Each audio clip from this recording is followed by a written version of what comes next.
Crush? Ako, yung kay Venus siya kay Briggs, given naman. Tsaka yung kay Yuan, naiintindihan ko kung bakit siya nasa top. Okay, why?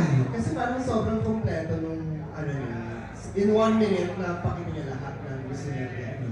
Yeah, satisfied viewer ako. Ay, Sa talaga. tatlo talaga, yung top. So, deserve nila yun, yung Yes. top. Okay, very good. Thank Pero you. kasi ang overproduce ni Yuan. Ah. Like, unlike yung sa mga itong tatlong to, like, sobrang, ano niya, intact. Wow. I mean, sobrang, yung Pio kasi parang, ang dami nang nangyari. Bakit parang judge ka na yun? Ano ba? Hindi siya hindi. Yung kay Siam talaga. Hindi, pinapakita ko lang kay Kat kung paano mag-judge.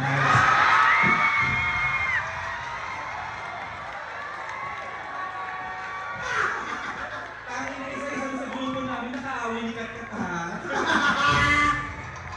Kasi naman, paano ka mag-judge? Hindi ka nga makasali ng judge.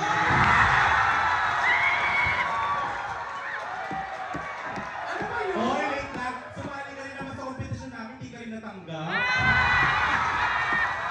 Okay! Abangan na lang natin sa Twitter. Buti na lang hindi ako natanggap. Kasi mag-drag race talaga ako.